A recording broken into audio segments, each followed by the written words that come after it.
কেওক্রাডং-এ যারা এখনো আসেন নাই বা আসতে চান, এই যে মাছের বাজার কেওক্রাডং 0 পয়েন্ট, এই যে দেখতে পাচ্ছেন পুরো মাছের বাজার হয়ে গেছে ভাই। মানে এখানে টুরিস্ট এসে যে একটা ছবি তুলবে সেই স্পেসটা পর্যন্ত নেই। দেখেন টোটালি গাড়ি আর মানুষ। আমি যখন এসেছি এখানে একটা মানুষ অনলি আমি টুরিস্ট ছিলাম। আর এই দেখেন ছবি তোলার জন্য ভাই সিরিয়াল, এই যে এরপরে ভাই এই সিরিয়াল হাত লাগাইছে। এখানে এসে ভাই লাভ কি বলেন, এই যে চেক পোস্ট সেনাবাহিনীর, আর এই যে কেওক্রাডং-এর চূড়া, আর এই যে হচ্ছে আপনার বিল্ডিং, এখানে মানুষ থাকতে পারে রাতে।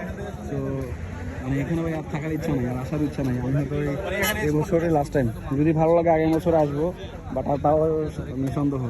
তো আমরা হচ্ছে একটু করে যদি পারি, আমাদের এই ভিতরে বন্ধু আছে, ওর সাথে ভিতরে যাবো,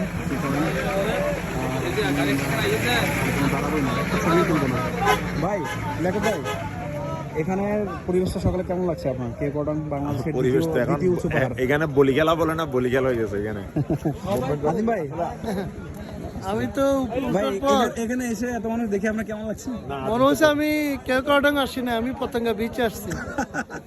এটা সেই ছিল। এত মানুষ। আচ্ছা যাই হোক, এখানে আমার ভাই ব্রাদার মাহিন ভাই, আপনি কি এখানে একটা ছবি তোলার ইচ্ছা আছে? তুলে ফেলছি তো ভাই, এই এত ভিড়ের মধ্যে সিরিয়াল কেমন পেলেন?